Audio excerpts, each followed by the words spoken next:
Hello and how you doing, and welcome back to another episode of Two Jagoffs. I am your host, Austin Carnes, right back here in Point Park's ever so beautiful media hub. And in today's episode, we are bringing on yet again another very special guest. He is my broadcast colleague at 880 Wrestling. He is very well known in the professional wrestling world here in Pittsburgh on the independent scene. Ladies and gentlemen, please welcome to the show everyone's favorite, Toddy Tondera. Toddy, it's good to see you, buddy. Hey, Austin. Thank you for having me. It's been a while since I've been seeing Two Jagoffs and what you've been doing down here. So thank you. It's an honor to be here. I saw in recent weeks you've had a lot of impressive Pittsburgh broadcast commentators and broadcast partners and colleagues and stuff. So even just being in the mix with all of them, I do appreciate it, dude. Absolutely, no problem. Greg Brown, Joe Dombrowski, and now Toddy Tondera.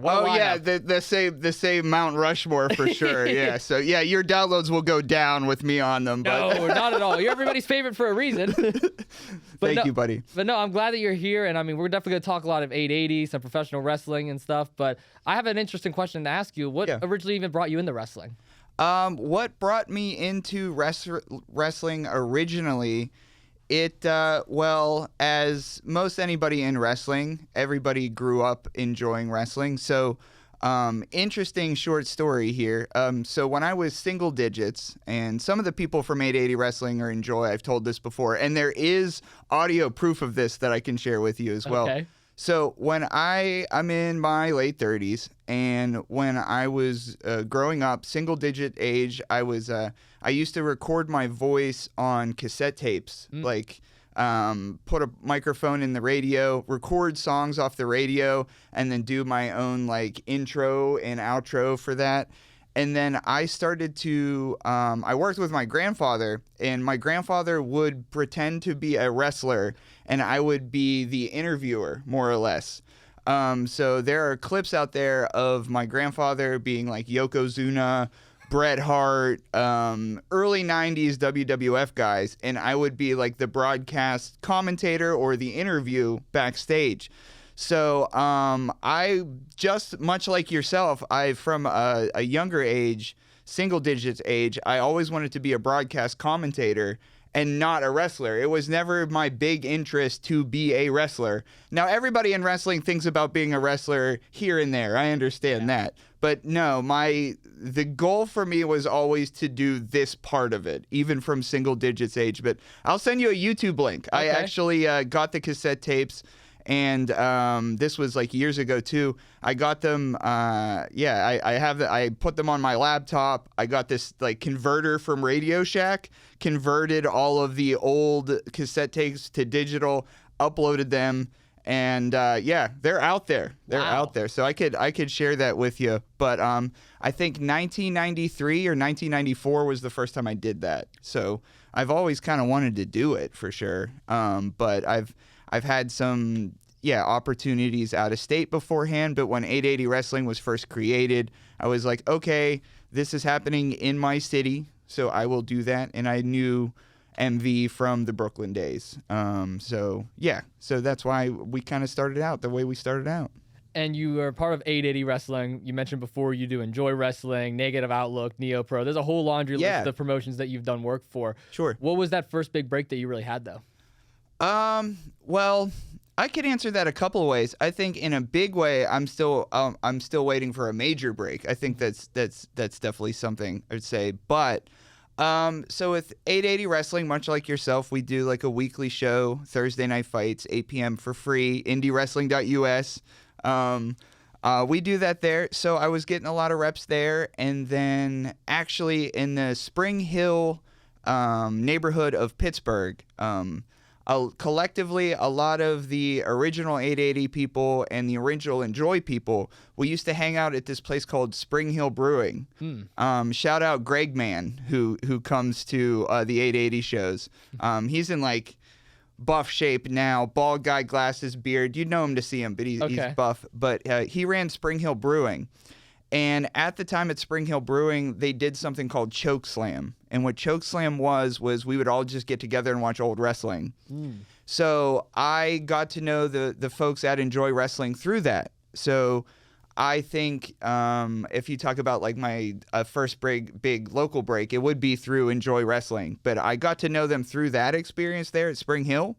And then, eventually they were looking for somebody to, I guess, do what we do, essentially. So then through Enjoy Wrestling was my first, I would say, locally larger event would be fair. Absolutely, and a lot of the different promotions that you're working for, there are like a lot of different brands in wrestling. You Sure. got your no rings, you got your death matches, you got your storytelling ones, like Thursday Night Fights. There's a story going on each and every single week that eventually builds up to a Friday show or a monthly show at like the Penn Brewery, which we recently had with the World Series. My question to you is, do you have a preference on which one do you do, or you just kind of enjoy it all since it's all under that wrestling umbrella? That is a great question. I think that there's like different facets in different parts of my brain that enjoys different parts of wrestling, I would say. So, and we've discussed this before too, with the different promotions that I've done. I always tried to be a little different in each of them. Maybe look a little different, maybe carry myself a little different. Traditionally, I'm kind of a nerdy guy, so I just kind of lean into that a lot of the places. I know the look in Pittsburgh is sort of do like the vintage polo shirt, maybe the cutoff shorts or something like that. And then West Virginia, I do like the jumpers and everything like that. But I don't know that I have a preference over the style that I do, but I am happy to do different styles. That way, at least somewhat, I could show that I can be a different individual at times too. But there isn't one that I prefer over the others, but I guess I do like the alternative crowds. I like the alternative crowds. I like getting weird with it for sure. So I would say I like the crowds are, I think, the important part for me. Like the alternative crowds, I think, are the funner crowds and that I relate most to. So like those kind of the queer audiences as well. That's a community that I hope to fit in. So I think it would be based on the crowd. But as for the type, I like it all. I like it all for sure. And the cool thing is, too, I was a bit of a closeted wrestling fan where I was really only exposed to the mainstream side of things. You saw your WWEs, your AEWs, your TNAs. Then, obviously, once I started getting on the indies, you see your IWCs, your Enjoys, your 880s, your Rise, RWAs. Like, there's so many different companies around. But recently, I've been starting to explore the deathmatch styles. No ring styles. Obviously, I've been coming down the Negative Outlook the last couple of times, too. And I'm not going to lie, I'm starting to get a newfound love for it. Negative Outlook is we do that at 123 Pleasant Street in Morgantown, West Virginia. A fella by the name of Chris Frum, and then I also help him put it together.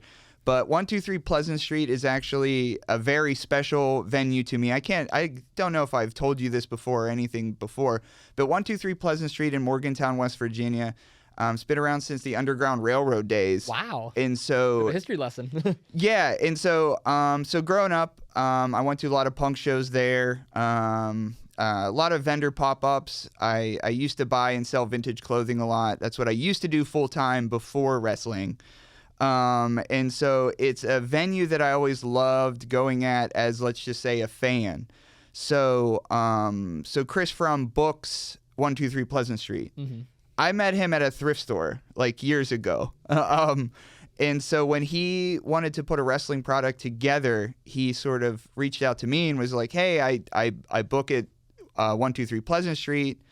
You maybe know more wrestlers than I know, but he's like a collective community is something that has been special to both of us. And so it kind of fit there. But 123 Pleasant Street, amongst other venues, just like I said, the different crowds and everything like that, that's what I appreciate.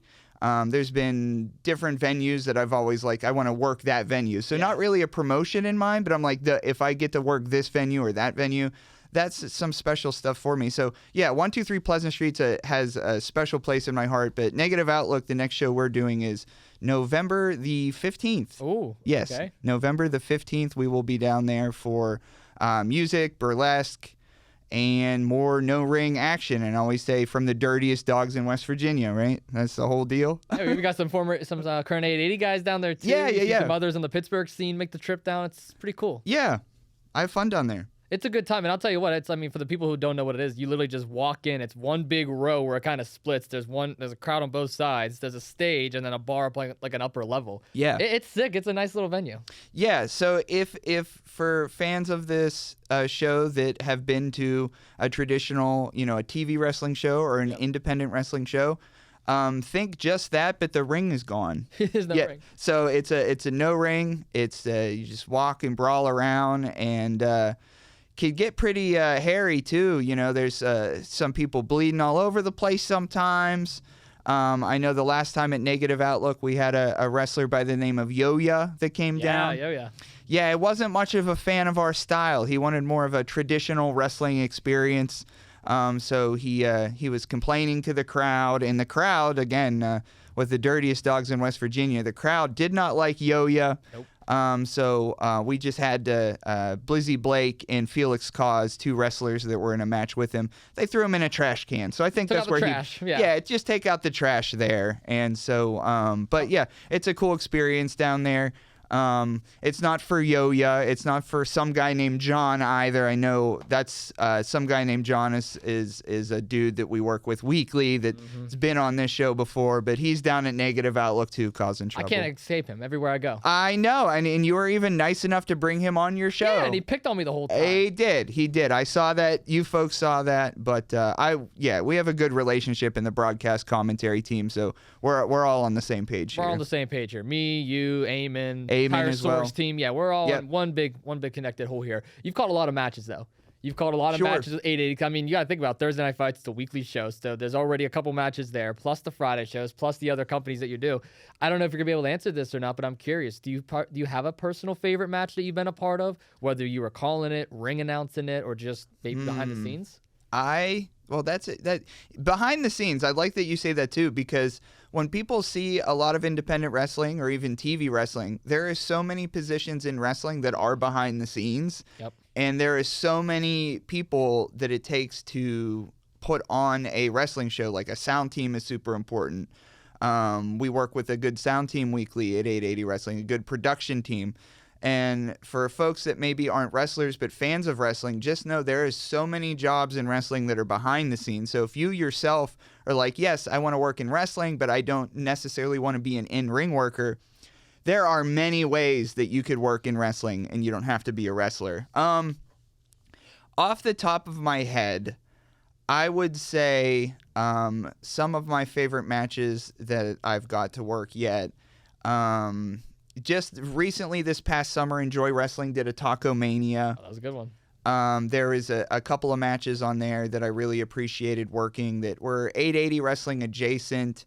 A couple that, not to talk about John more, but yeah, I'm sorry, but okay. I'll give it a pass. Yeah, a match that I really liked because it was so different, and it's the first of its kind, is we did a Whips and Chains match at Penn Brewery. There for that. Yeah, Whips and Chains, and it was, at the time, the Den of Desire was against Leaders by Example.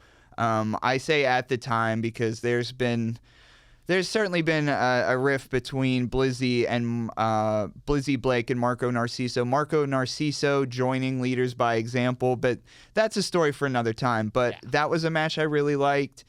I had an opportunity to call something called Mecca Mayhem for Wrestlers Lab, which was in New Jersey. And that was a conglomeration of a bunch of independent wrestlers from all around fighting for, fighting for pride there because they were representing their own promotions. Edith Surreal was in that one. Another one is adjacent to us. Originally there was T2T Brooklyn and T2T Pittsburgh, and those were under the T2T banner. T2T Pittsburgh ended up 880 Wrestling. T2T Brooklyn also is associated with a brand called Queer Punk Outlaws, and I consider that my home away from home. There was a bouquet ladder match where there was a bouquet hung above the ring, and in a ladder match you climb up and get a briefcase or a championship belt, but they put up a bouquet. That was one that I really appreciated. There's been many. My first ever title match, I mean, it was a small show, And in the whole grand scheme of things, it was like, yeah, a small event. But my first title match, I still remember. Cowpoke Paul, David Lawless were in that one, okay. 2 local ones. But yeah, my stuff with Enjoy, I keep close to my heart too. And sometimes with the ability of Negative Outlook Wrestling, we do a lot of fun stuff there. Another match I really liked was last show we did Blizzy Blake, Felix Cause, Yo-Ya. That was a good one. In a triple threat match, and I had some hand in that. So yeah, that's a very good question, but it's not always my biggest matches, quote unquote, that I'm fondest to. It's just, again, the opportunities. Like, this shows some kind of positive progression. So like my first championship match, maybe my first match out of state, and maybe a couple of first matches at different venues were really cool. So I'm trying to collect different venues, and I've trying to make some opportunities for myself to work at different venues. No, that's a good point you bring up too, because I mean, you always remember the first big ones when you travel out of state or whatever. Like whenever we did the 880 show in Cleveland, I was on call for that one. That was one of the most insane moments ever. Being able to call that event with so many of those names, so many that you've worked with over the years as well. I mean, it was just an insane experience.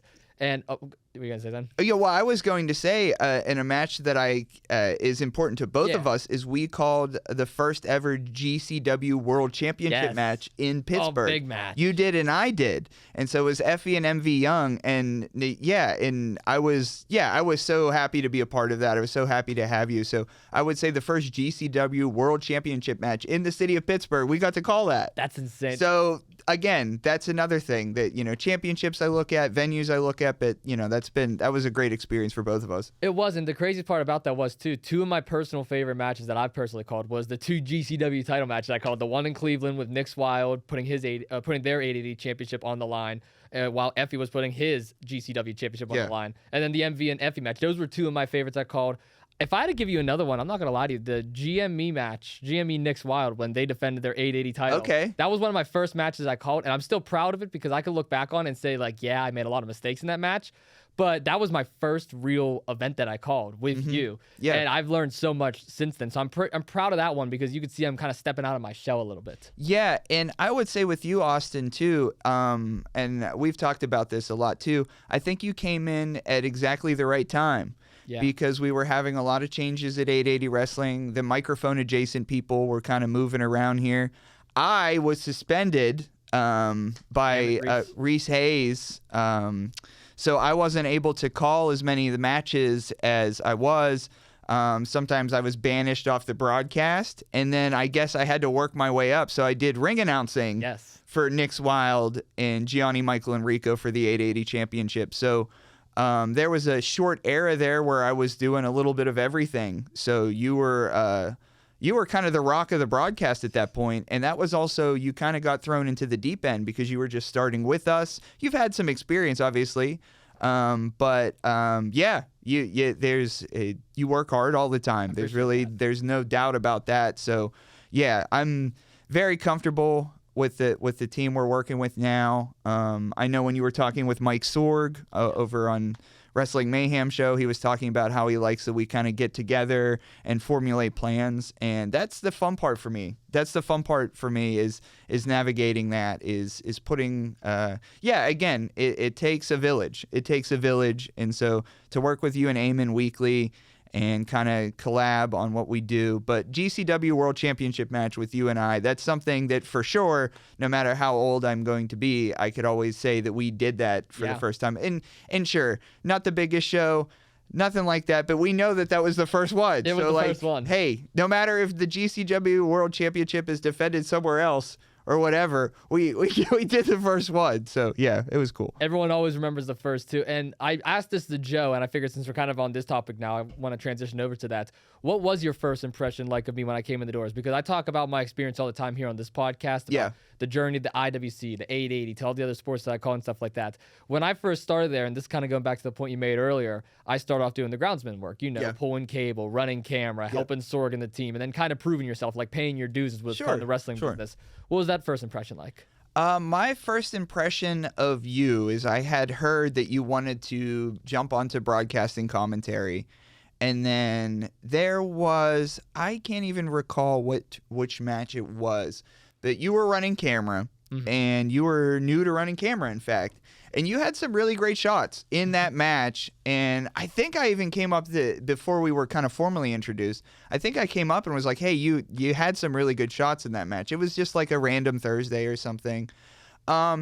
My first impression of you is there's definitely like a bit of an age gap. So for people coming into wrestling and everything like that, like sometimes you see somebody and then you see them forever. And then sometimes you see somebody and then you never see them again. So, yeah, I mean, there isn't anything that you did that, yeah, you did everything that you were supposed to do. So my first impression of you was that you were a hard worker. Thank you. And I don't think that, yeah, I think you lived up to that expectation of that too. So my first impression was like, well, if this guy wants to do this, it seems like he's really putting the work forth to do it. And I haven't seen anything other than that. So, I mean, you put in the work, and that's, yeah, it is work. So if you do that, you know, and especially, and I also took an interest in you too, because you had a background in podcasting, and that's what I used to do. I did that for many years, and maybe one day I'll do it again. But yeah, podcasting is something that I did for many years. So when I heard that you kind of had a background like that, I was like, oh yeah, he's fine. He's fine. He's good. And I'm learning everything. You know, I'm not on this mountain either that I'm just like, oh yeah, I know what's right and know what's wrong. Like, I'm still very much working on my craft too. So right. My answers aren't seminal to the world of broadcasting, but my personal experience is, yeah, everything is fine. Yeah. And I do want to say, without being too sentimental, I appreciate all that you've done for me as well, kind of taking me under your wing a little bit, showing me the ropes. No pun intended there with the whole wrestling thing. But no, I really do appreciate you taking me under my wing, Eamon helping out as well, because Eamon's a pretty seasoned as well. Oh, yeah. Work he's done down in Texas and VCW and some of the other promotions. But I really appreciate that, because when I first came into 880, I was worried about the whole tribalism thing, which I definitely want to get into later on. Sure. Because obviously I'm doing other work with other promotions. You do other work with other promotions. I didn't want there to be that like Continental Clyde, if that makes sense. Sure. So whenever I first started getting involved, I was like, okay, I'm going to have to prove myself just like I proved myself to them, just like I proved myself here at Point Park. Yeah. And the thing that my generation does not understand, which again, there's a big age gap here, my generation thinks everything can be handed to them. And again, this isn't a personal shot towards any of them at all, but from what I've noticed from my peers is they don't want to put in the work. They're expecting the job to come to them. And what I was taught at a young age is you need to go chase the work itself. If you want something, you need to go chase it. You need to be told no. You need to put in that hard work. And I mean, I've noticed that with so many folks at 880, which is why I love that environment. And not only that, it's friendly. You're welcoming all different backgrounds. It doesn't matter what gender you are, what race you are, what sex you are. They're welcoming. And that drew an interest to me, because I'm like, wow, this is a welcoming place. I can be myself there. I can love wrestling. I can work with so many different unique people from so many different unique backgrounds. And I'm happy there. Yeah, no, it's sort of with 880 Wrestling. I mean, at its best, it is a bunch of independent workers coming together to put on a show. I mean, some shows I leave and I go like, wow, that's awesome. And then some shows I leave and I'm like, oh man, we've got a lot to work on. But that's the what's good about some like a weekly product. And yeah, and it is kind of interesting, because like is us being more microphone adjacent, as I always say. You know, I've done some ring announcing, some minor managing in the past too. It is kind of a different correlation to wrestling than being an in-ring worker. Yeah. So I think a lot of that, like you know, like the in the locker room stuff during the show, we're busy the whole show. So from, you know, a wrestler will come in and maybe wrestle a match and then maybe in another segment, but you do your job and kind of get going with production. Let's even say, like, we are there before and after the show, and we work all the way through it. So it is our own little community inside wrestling. And so, it's fun to kind of see the different people that come into 880 week by week. And, you know, yeah, as you mentioned, you know, it's we have one division. We have championship title belts, and no matter your race, your gender, whatever it is about you that's different, you have one major championship. There is no, you know, women's division or men's division. It's just like we're all trying our best. So there is one championship that you will be trying your best for. Absolutely. And I'll tell you what, 880 Wrestling has a lot going on right now, and I feel like that should be a good time to start talking about it. what the hell is going on with 880 right now, Toddy? I mean, you got Dead Hand Society running around. You got leaders with their power struggle. Like, I mean, I've only been here a couple of months, but my goodness, what's going on? You've been here longer than me. Yeah, and see, that's the unfortunate part that I was trying to say to be nice to you a little bit earlier. You came in at a very hectic time. So we do have the Dead Hand Society, which has promised scorched earth over 880 wrestling, led by the trigger finger Nick's Wild, who is the current 880 champion. So there's a lot of history with the Dead Hand Society. And then there's also a bit of a newer faction, I guess, to the independent wrestling scene in Pittsburgh, Leaders by Example. It was originally started by some guy named John and Clayton King, and they've been adding individuals by hook or by crook, and now amateur wrestler Reese Hayes is, I guess, the de facto leader, kind of Leaders by Example, who also is kind of halfway our boss at 880 Wrestling. So I have a lot of respect for you because you came into 880 Wrestling at quite the traumatic time. A lot of times there's a lot of community in the locker room, but the locker room has been divided with all these different factions and these baddies, if I would say, especially now with the Den of Desire splitting up, which at one time was our longest reigning 880 tag team champions. So there's a lot that's a little rough, but I think in a positive note on that is I think that's why our production crew, our commentary crew, to be more specific, I think that's why we've made our own little gang to make sure we're all on the same page, right? We can't correct anybody else's behavior, but we could certainly correct our behavior. I used to have more of a say what happened there, but obviously you see what happened to me. I was banished. And then I did ring announcing for a while. So we're on the come up. The broadcast team is on the come up. But yeah, it is a traumatic time in 880 wrestling in Pittsburgh. And you know what? My only issue with all that when I first joined was I was obviously trying to learn. I want to learn from the very best in Toddy Tondera, Eamon, who is a pretty seasoned vet at this as well. And every single week when it was a leader match, I would get kicked off commentary. Yeah, and we've seen that in recent weeks, even with Nick's Wild joining the commentary team. Yeah, I kind of just gave up at that last match. I needed a break, I'm sorry. And so, yeah, we've been kind of bumped off of there a lot, but there are some, I don't know, what did Mr. Rogers say? Always look for the helpers. Is that the whole thing? So, we do have psychedelic dreams that young upstarts, they're 20 years old. They bounce around like pinballs. They're from another galaxy. Our highest flyer, Blizzy Blake, the Cannabis Casanova. He got our back. He's got our back. Fourth line definitely got our back. We've got the fourth line, Brandon St. James and Casey War. That crew goes down to Fest Wrestling in Florida, so they're pretty tight-knit. So we do have some support. It's just not everybody in our locker room wants to support everyone else, and you kind of have that sometimes. And what do you think, too, about some guy named John spreading all these narratives? Because something that I've noticed over the last couple of weeks is there seems like him and Clayton King's not on the same page. Now with Marco aligning with Reese, we thought, oh, no, it's going to be a big power struggle with four of them. But in reality, it's more of John not fully agreeing with Reese or fully understanding. I don't know what's going on here. I'm so lost this, Toddy. Yeah, I'm a little lost in it too. We'll figure it out. Based on my understanding of the situation, amateur wrestler Reese Hayes thinks he's very attractive. Marco Narciso, we won't say too much about what's going on between Reese Hayes and Marco Narciso, but Marco also always looked at Blizzy Blake as a hottie hunk, and then Reese sort of was like, I'm the hottie hunk. I have the hardcore championship.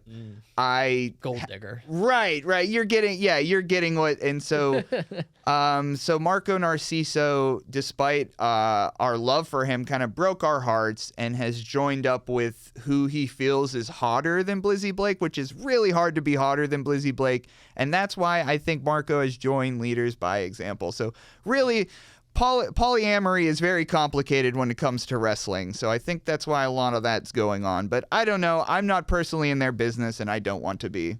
I don't want to be either. I mean, that's the entire reason why this feud started. And you know me, Toddy, personally. I mean, I don't like backing down. I'm not a wrestler either. Yeah. I like to be behind the microphone. Sure. But, I mean, it comes to a point when you're starting to kick me off commentary. I'm going to troll a little bit on social media. That's part of my generation. We're kind of social media guys.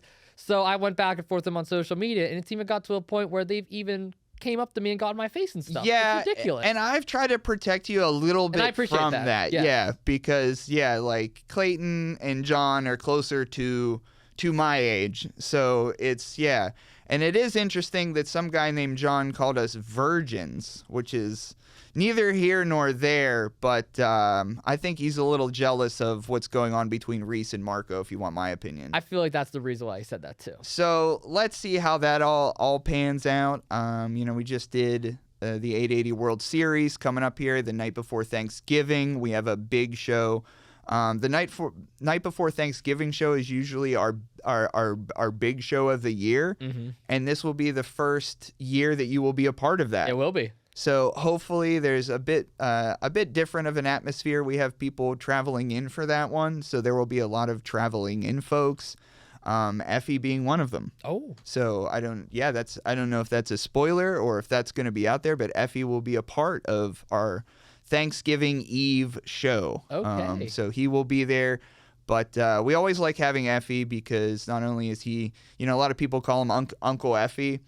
Not only is he's seen and done things in independent wrestling that none of us have. I mean, being the GCW World Champion, that's a lot of folks look at that as the top independent wrestling title, depending on who you talk to. So having folks coming in to offer their services to 880 Wrestling, like the Effies of the world, it's a tremendous help to everybody, and it keeps us on the right page, like on the straight and narrow. When we have bullies like the Dead Hand Society or bullies like Leaders by Example, we do have Effie there being like, what is all of this noise? Like, you don't have to follow that or anything like that. So that's always good to have those folks in for that reason too, because it gives us perspective is what I'm looking for. A lot of perspective, right? You have a lot of enemies yourself at 880 too. I mean, I've noticed some of the young up-and-comers, the Department of Jocks, they don't really take too kindly to you, especially Chugs. Yeah. I think that there could be a whole podcast on my enemies that exist at 880 Wrestling. I do have my enemies. And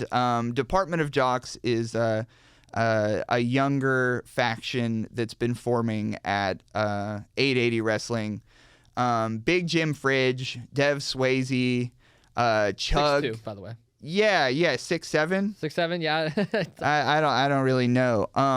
I could give you a tidbit on Big Jim Fridge and how Big Jim Fridge kind of started that I don't even know that Big Jim Fridge knows. Okay. Let's hear it. So, Big Jim from Department of Jocks, he's always gone by Big Jim. When he was first training in wrestling, his behavior wasn't great. We saw that he was probably going to be, more of a jock of anything. And he was looking for something because he actually, and this is a true story too, went to WVU. I think I've told you this. He went to WVU and he didn't enroll in classes. He just hung out in WVU to party. And he actually went to WVU classes for, I think it was a couple of weeks before the professors even realized that he wasn't officially enrolled, and then he was kicked out. So he wanted to be a little bit anonymous and use a different name. And so I recommended him use Big Jim Fridge. And where I got the name Big Jim Fridge from was actually an anarchist on Twitch. That's their handle, Big Jim Fridge. So I don't know that he even knows that to this day. But to give a jock an alternative name from a different community he's not in, it made us laugh in production. And that's, as you talked about on the show, that's how some guy named John got his name. Because it used to be people would show up to 880 Wrestling, like legitimately, and MV would just be like, yeah, they're have them do something on the show. And we'd be like, we don't know who these people are. Like, there's no communication of who these people are. And John wanted to do ring announcing. We now know that was a mistake. He's kind of a politicker. He uses everything that he does in wrestling to leverage against something else. So John was set to be, the ring announcer, and Mike Sorg and I were just like, what do we call this guy? I don't know who he is. And we were just like, his name's John. He's just like some guy. And he's like, should I write some guy named John? And I was like, if that's what you want, yeah. But Department of Jocks, yeah, they're young, they're cocky, and one of them may or may not be 6'7". I don't know, more like 6'2". Nice. But yeah, the Jocks are around too. And Chug doesn't like you either? Chug does not like me either. Now, Chug is more of a transplant. Chug is from the Midwest, and Chug does a maneuver called the Chug bump. He does the Chug bump. Yeah. The Chug bump, for those folks, and I'll keep it PG, is he uses his lower frontals and he gyrates into his opponent's faces. And when Chug does the Chug bump, he makes sure he gets my eyes in a crowd. He makes sure that I look at the Chug bump. Mm-hmm. Is that a possible signal that he wants to do that to you one day?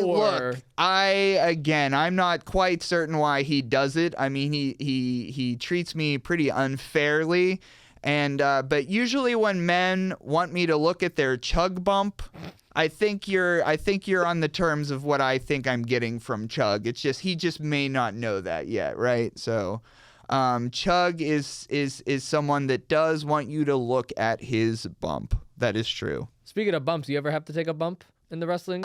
Oh yeah. How many bumps have you taken? Oh yeah. I haven't personally seen it since I've been at 880. Oh and yeah. I'm proud to say I haven't yet. Yeah. But do you know about my biggest bump where my knee blew up? I think I heard about this, but you could definitely share it again. Let's hear about it. Okay, so I have taken some bumps. Some of them all of them have been pretty devastating, by the way. Oh, so this was years ago.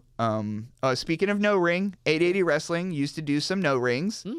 Our hardcore championship used to be the no ring championship. And there was a show that we did at a bar, and either refs were not booked for it or the refs, didn't show up for it. And I was set to do ring announcing that night. At the time, Marco Narciso and I were good friends. Marco was there. He was not on the card. And this is why you show up to wrestling events, because sometimes, things change last minute at wrestling events. So if you're there, boom, you're on the show. So with the referees out and Marco there, I was like, Marco can do ring announcing and I'll referee. So yeah, and I was like, I asked everybody if that's fine if I referee, and they're like, yeah, you could ref. So I was the referee that night, and it being a bar floor, and it being pretty wet on that bar floor, I was toddying around, just pacing around, doing my referee stuff, and I had slipped on the floor, and when I slipped on the floor, I felt myself falling, and when you feel yourself falling, you kind of like tense up, you kind of grip. So like I was slipping and I like gripped. And so I clenched my whole body. And then when I clenched my whole body, my knee just exploded and then I fell over. Oh my God. So a lot of people think that like I fell over and hurt my knee, but it was actually a non-contact injury.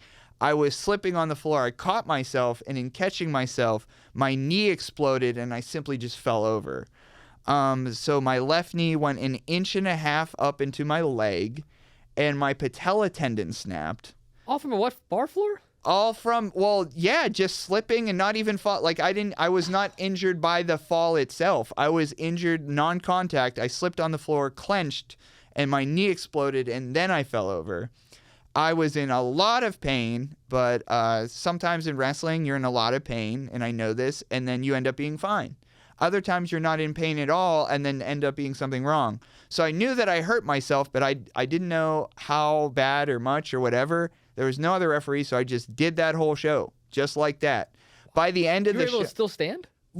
By the end of the show, no, I had to get people like to pick like 1, 2, kick out, and then like people would lift me up. And then at the end of the show, I was like, well, I'm gonna drive home now. And then my knee totally locked up. And I was like, okay, so I need to go to the ER.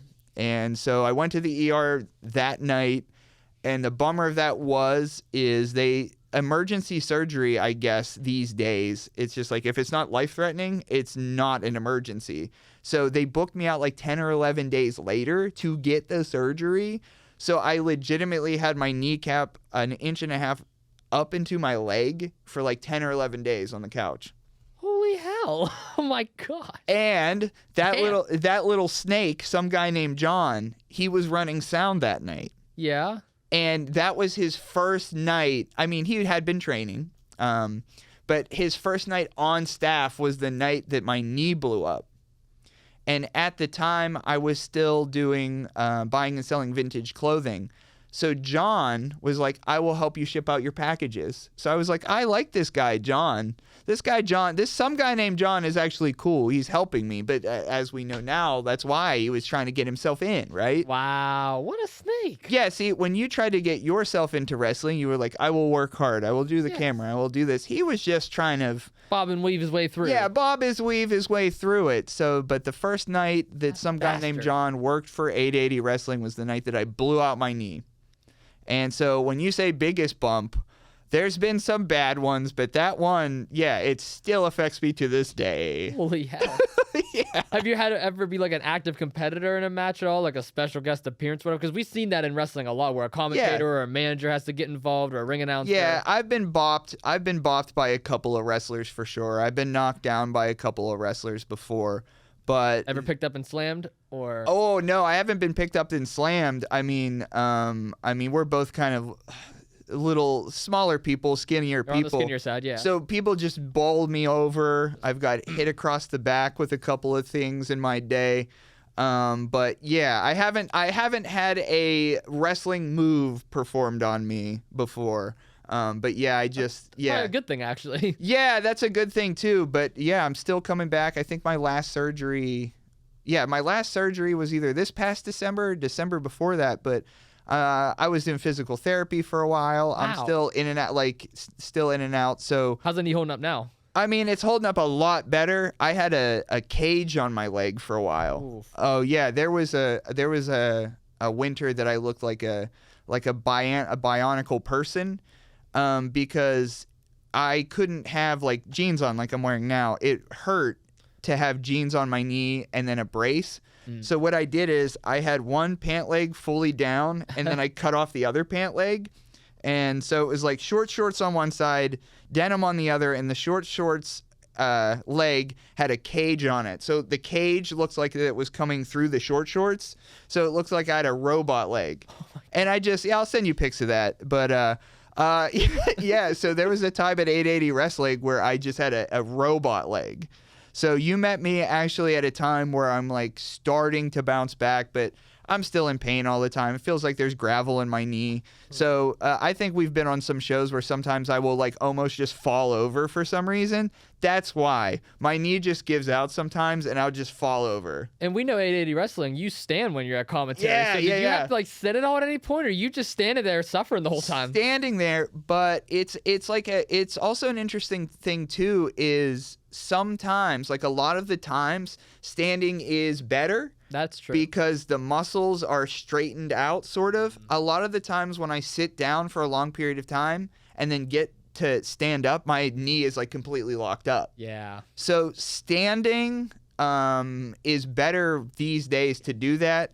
There was a time too where I had a cage on my leg and then I had a pillow under my left foot. So I would stand with the pillow under my left foot in a cage. That was a whole era of me doing this.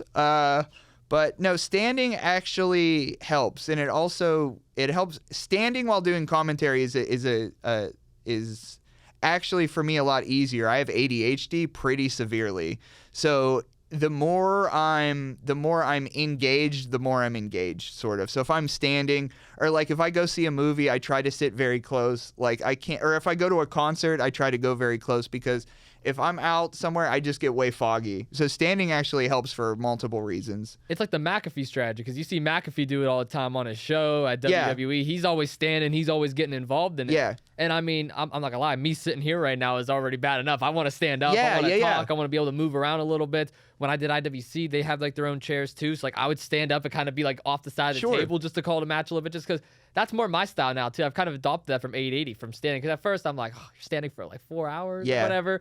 And because like beforehand, obviously you're prepping and then you go into the show and then you're talking after the show. But honestly, I enjoy standing more. I really do. I do too. For more than one reason as well. And yeah, sometimes if I'm sitting, I do feel less engaged. I just do feel less engaged for it. Obviously, the crux of that is, you are standing, and it does take a lot out of you because it's just like shifting weight between feet for 3-4 hours. But that kind of goes back to what I was mentioned before about like the locker room and stuff like that.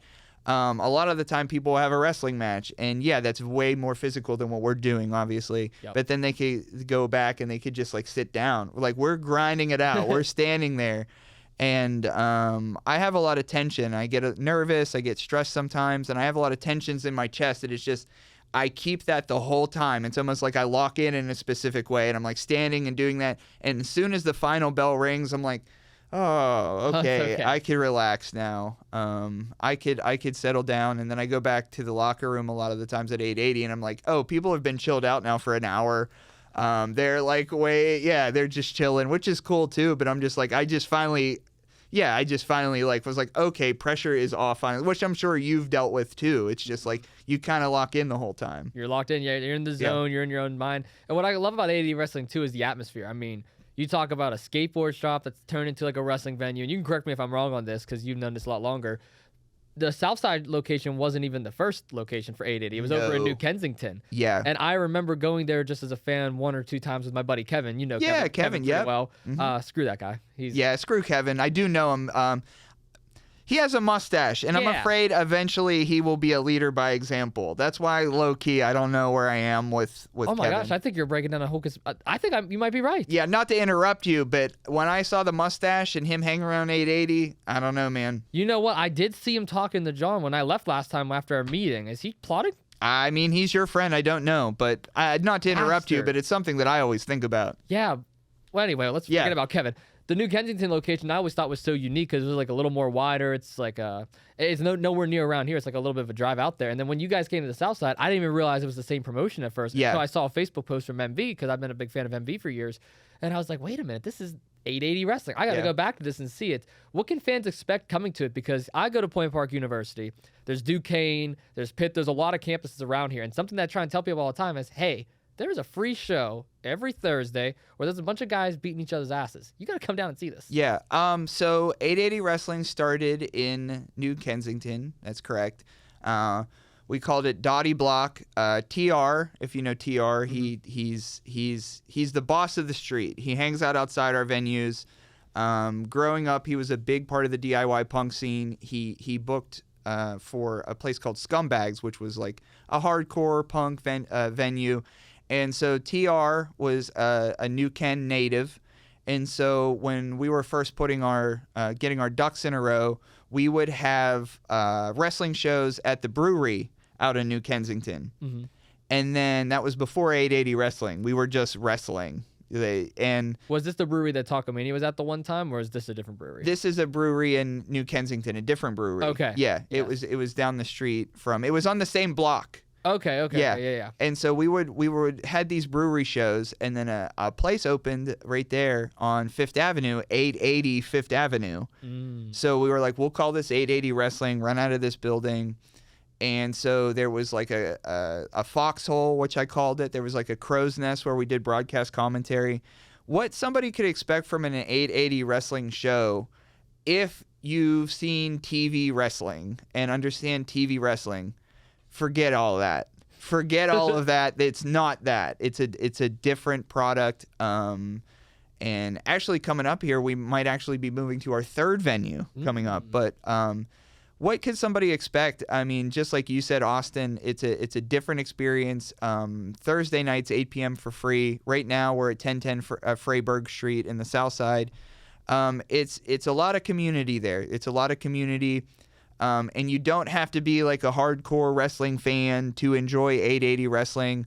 A lot of the times, too, we consider it an alternative product from other products inside the city, and all those products are fine. There's no issue with them. But this is just a different style, definitely a different booking style. than other promotions.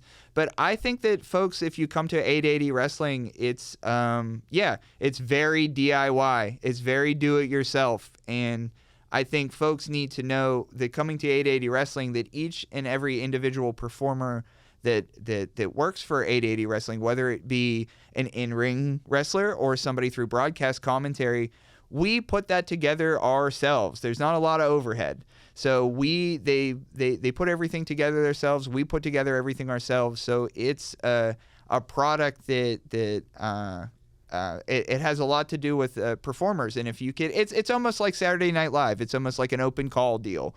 It's like if you can make it and put something together for yourself, then you can make it. And I'll tell you what, too, the cool thing about it in the Pittsburgh scene is a lot of the other promotions, they run monthly. Yeah. 880's weekly. It's a weekly it's a weekly product, and I think that gives people opportunities to work out the kinks on a week-to-week basis in front of an audience that's a free audience. It's a walk-up show. And then as we talked about, we have stuff like the World Series where that's a ticketed event. It's a little bit of a different experience there.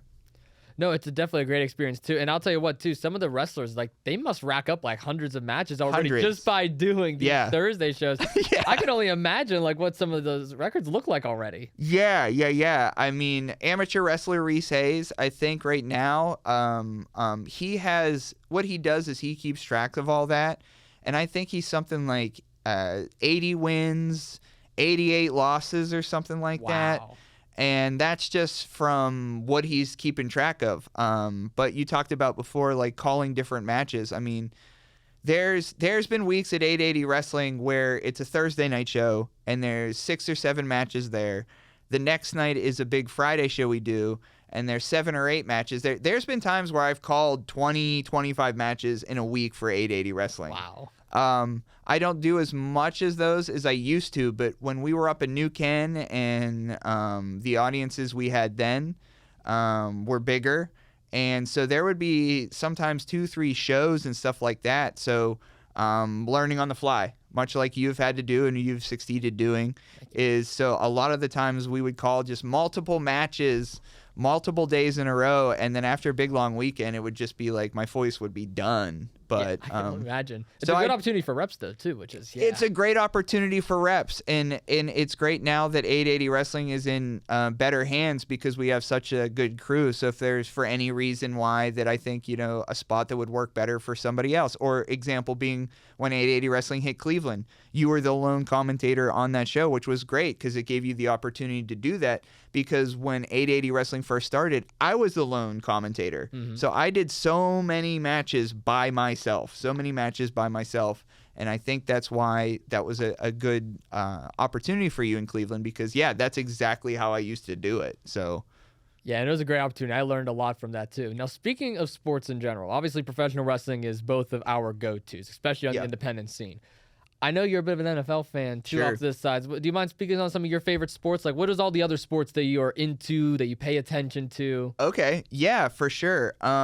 So I remember this is like, I would say my first year of like seminal thought in sports, let's say. Yeah, it was around the time that I was starting to record myself for wrestling. I think it was like 94, 95. There was expansion teams at the time coming into the NFL, and it was the Carolina Panthers and the Jacksonville Jaguars. And I've always been a Pitt guy, not a PSU guy. Hail to Pitt. Yeah, right? Yeah. I'm always a Pitt guy. Always James a Pitt Franklin. guy. Yeah. Yeah. And so the two new teams, because I was like, I want to start watching football for sure. Yep. And I was like, I don't really know how to pick up on this. I'm also a child. So I'm like, I don't know what to do. So the new there was a Jacksonville team and a Carolina team. And the quarterback for the Carolina team, their first quarterback was a Penn State guy, Kerry Collins. He was a Penn State guy. So I was like, okay, not them. And so I was like, Jacksonville's going to be my team. I was like, this is the first year I'm really watching this stuff and know what's going on. And I wanted like a new team. So I was like, Jacksonville is going to be my team. So obviously that hasn't helped me much. I'm now 37 going on 38. So there's really not a lot of great memories, but obviously big time Steelers fan. I used to go to a lot of the games as younger. Pittsburgh Pirates when I was younger. We used to go to Napa Auto Parts, which was just a local parts store, and you could get tickets for like $7 or $8. So growing up, I went to a ton of Pirate games just because they were cheap.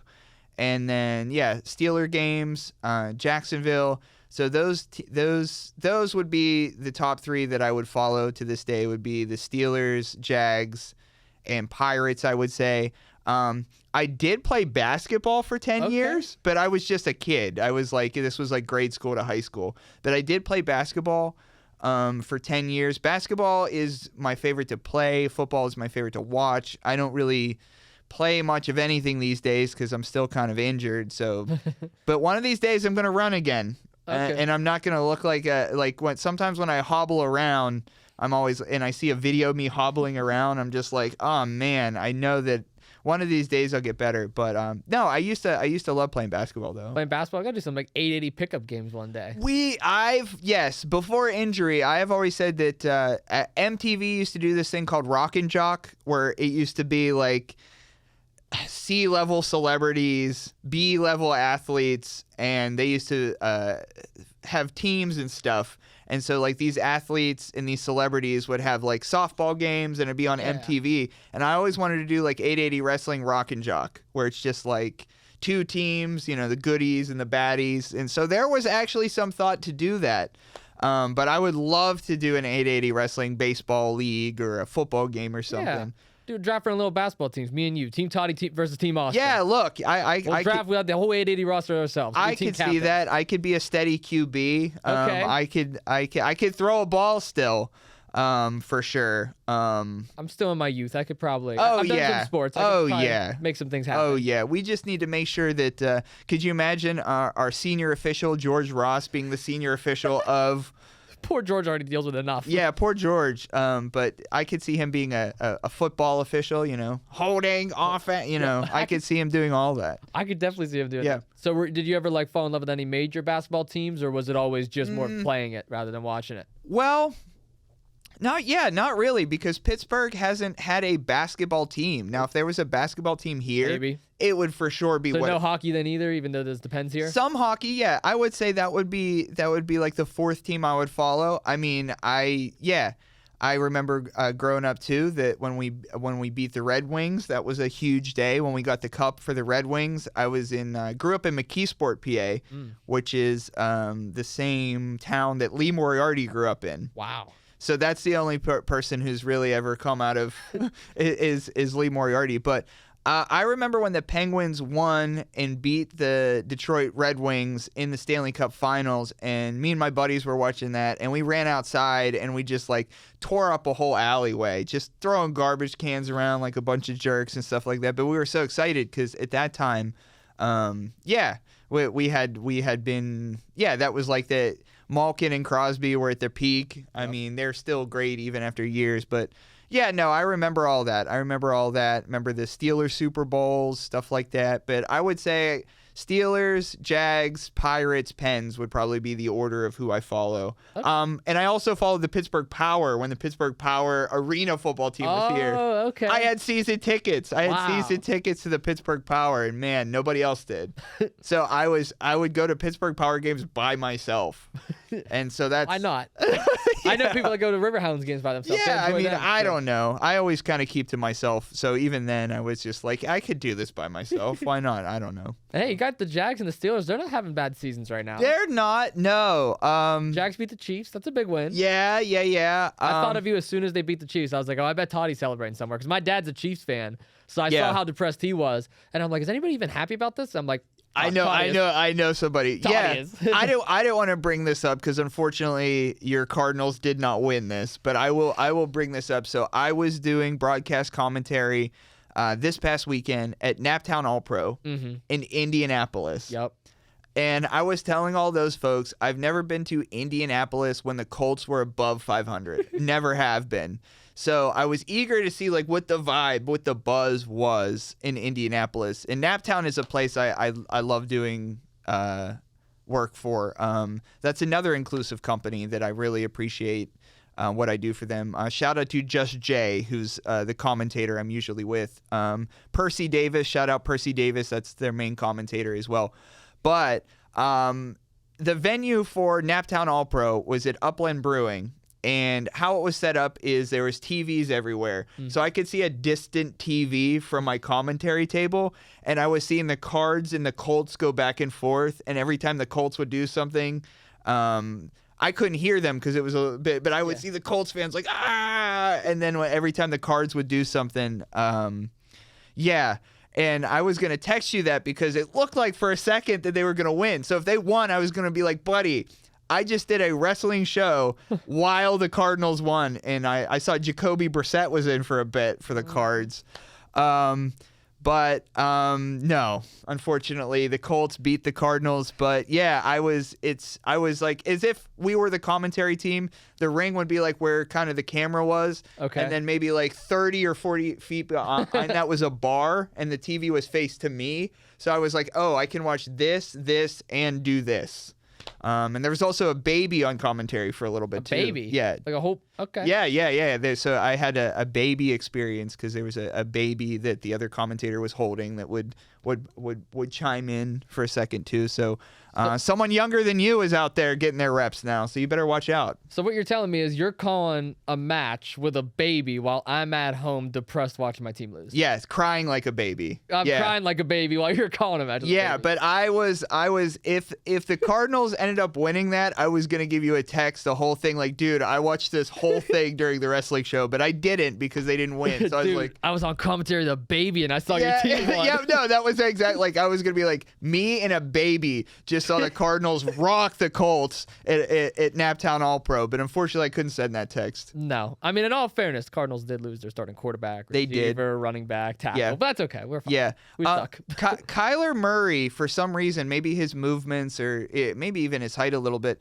he reminds me of like a Blitz player, if you remember, like Nintendo 64 Blitz, like the arcade game Blitz. He just seems like he has this huge helmet, like on a smaller body. So anytime I see Kyler Murray, I'm like, he's like a real life Blitz player in action. But I like the Cardinals. I grew up with a buddy of mine who really liked the Cardinals. Really? So, oh yeah. Surprising. Not many of us.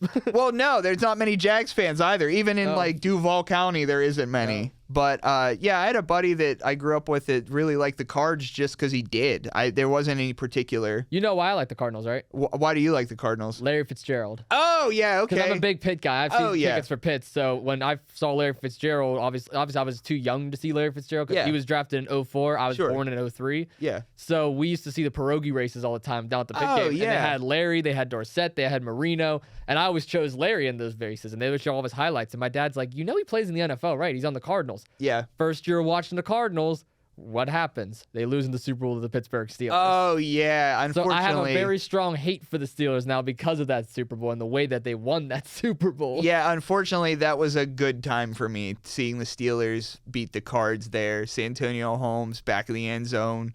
Yeah, so those are some good memories, but since then, 99-yard interception. Yeah, and I in the past decade, probably, I bet you he's lived here now for like 5, 6, 7 years, something like that now. But I had a friend move here from the West Coast because for whatever reason, we were friends. We met through a comedy show that I used to do. And he would visit Pittsburgh, and he just kind of fell in love with Pittsburgh. And I was like, okay, his name's Lex. And I was like, Lex, you got to come to Pittsburgh because we have all this like cool football, and we're always in the mix. He moved here, and the Steelers have kind of stunk ever since. And so, like, what he heard of Pittsburgh or anything like that, like, he's just like, yeah, he's a Bears guy. He's a Chicago Bears guy. He's kind of used to it, though. But it's just, I always say, like, I want to see a good Steelers team for my buddy Lex. Like, that's why I want to see a good Steelers team. I want to see one because I want to see one. But I'm like, I want that dude to know, like, when the Steelers win, what it feels like here. Who knows? You might see it with 40-year-old Aaron Rodgers. You never know. I don't know. I mean, we were so good last year, and then we stunk. So, like, I'm crossing my fingers here still. I mean, I believe that the Pittsburgh Steelers are the second team in the AFC right now, below the Colts. Yep. Which is insane. Which is insane to think of. But the Colts this year seem a lot like the Vikings did last year. Ooh, I like that, yeah. Like, Vikings were, like, nobody expected them to be good, and then they were just good last year. Yeah. And I feel like the Colts are this year's Vikings. It's a good point because a lot of people hate on Sam Darnold because of the bad teams he was on. So you can make the same case with Jones and the Giants, and now he's starting to come into his own with the right pieces built around him. And that shows you too that like in all of sports, maybe we give up on athletes a little bit too early. I mean, look at Baker Mayfield. I was about to say, yeah, like MVP. Yeah, I mean, even Geno Smith, too, like, he had nothing at the Jets or the Giants, and then he just randomly went to the Seahawks, and then he sort of did good there. I mean, his career is winding down now, but it's like, sheesh. I mean, a lot of times, and that's not dissimilar to wrestling, too. A lot of the times people get into wrestling and bounce around a little bit, and they're just like, I don't know if I'm really, locked in or finding my place, and then people are like, oh, this promotion. Yeah. Actually, I'm doing really well here, and it brings out something that the other ones don't. So in all kinds of professional sports and really just like the professional working class, I mean, sometimes you just got to find the right fit for you, right? It's not that you're not good at it or, you're somebody else is better than you. It's just like you have to find a good fit for yourself. So that's what I would assume that's what's going on with Daniel Jones. Last thing with the NFL, I got to ask you. Yeah. You got a Super Bowl prediction?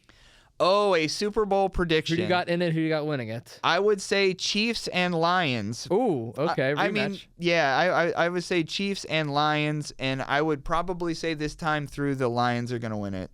The Chiefs are kind of a 500 team, but you can't count out Patrick Mahomes. You just can't. I don't care. Like, people are like, well, the Steelers are going to run away with it. I mean, the Colts are really hot right now, but it's just like you can't bet against that guy. What does Chris Collinsworth always say? You just can't bet against Patrick Mahomes.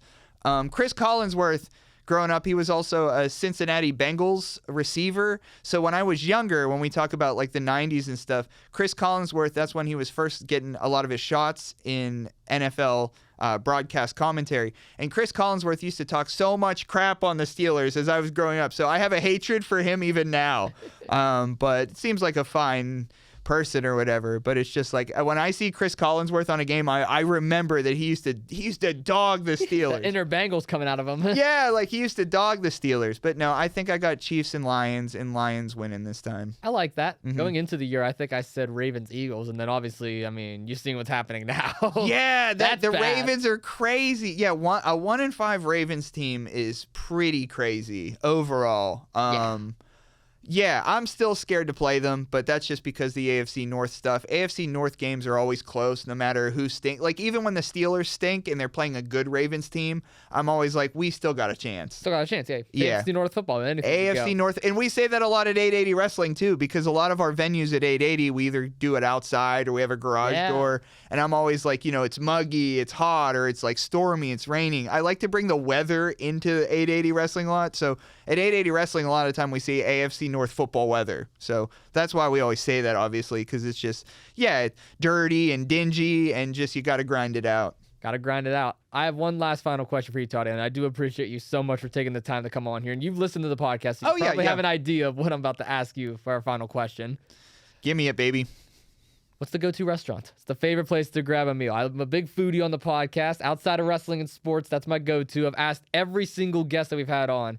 It's your turn to answer it. I knew it would be my turn, and I have not heard this either. Ooh. And it's actually a place that I wanted to recommend to MV as well, because we currently live in the same neighborhood. Okay. Pittsburgh, Penn Avenue, Trams. It's Trams. They do Vietnamese. They do a little bit of Thai. I'm a big noodle boy. I like a bunch of noodles in bowls. I like my pho. I like, vermicelli. And so I would say Trams on Penn Avenue, which is by the Sunoco in Pittsburgh, to be specific. Penn like Brillo Box, Sunoco. There's a tattoo parlor. And Trams is a restaurant. And the reason why I like Trams especially is because you go in it, and it's just a restaurant. You're there to eat. There's no like eclectic vibes or like a gentrified aesthetic. It's just like people go like, what do you want to eat? And you go this, and they go, okay. And there's maybe a TV on with like soccer or something. But I get I get the chicken pho with egg noodles and fresh spring rolls. It's my favorite. That's the go-to. I ate there yesterday. You ate there yesterday. Yeah, okay. so I knew the question was coming, and I wanted to be prepared. So it is Trams on Penn Avenue. Okay, you did your homework. Yeah. Do you have a favorite go-to food at all, just in general, that you like? I'm plain Jane. I'm a burger and fry kind of guy, to be honest with you. Noodles and bowls. Noodles and bowls. So it's all noodles. It doesn't Noodles and bowls Is that diet. like going to pasta too, like a little bit of Italian food? Yeah. It goes. okay. Yeah, soups. Okay, yeah. Soups, noodles, stuff like that. I like eating stuff out of bowls. So anything out of bowls. But yeah, Chinese food, Vietnamese food, Thai food. That's stuff. Noodles and bowls. Noodles and bowls. Yeah, is where I go to. Well, Toddy, I do appreciate you again so much for coming on. Sure, buddy. Great Anytime. episode. I'm going to Yeah. give you the chance for the final words. Anything you want to leave with me, leave with the audience before we end things off today? For sure. Every Thursday, 8 p.m., IndieWrestling.us, 880 Wrestling. Enjoy wrestling here in Pittsburgh, a promotion I keep very close to my heart here. We're coming back in December. And, of course, November 15th, Negative Outlook at 123 Pleasant Street in Morgantown, West Virginia. And don't forget, get roached. Oh, I love it. Where did Get Roached come from, if you don't mind real quick? My podcast, my old podcast. Okay. Yeah, I did a podcast called Thrifty. And we would find things, and we would pick through bins and pick through trash. And we always said that we were like the roaches of the environment. We survived through whatever. And some of the stuff that was all banged up and busted up, we would say, man, this is roached. This is just totally roached. Yeah. So the send-off from the podcast was Get Roached. So when I got into wrestling, didn't change it. I kept the canon. I kept the lore, because when I first started into wrestling, I was still doing podcasting. So I was still more of a podcaster than a wrestling broadcaster. So I was like, I will just use this. And then to this day, I always say, get roached, just send it out. You just look at the camera and go, get roached. I like that. That's a nice little send-off right there. Well, from 880's Most Elite, I can finally say that here now. From 880's Most Elite to Toddy Tondera, thank you all so much for tuning in to Two Jagoffs. Make sure you go leave a like and subscribe. Check out all of our episodes. Links to all of Toddy's socials will be down in the description as well. Until next time, see you on the next one. Get roached. Peace.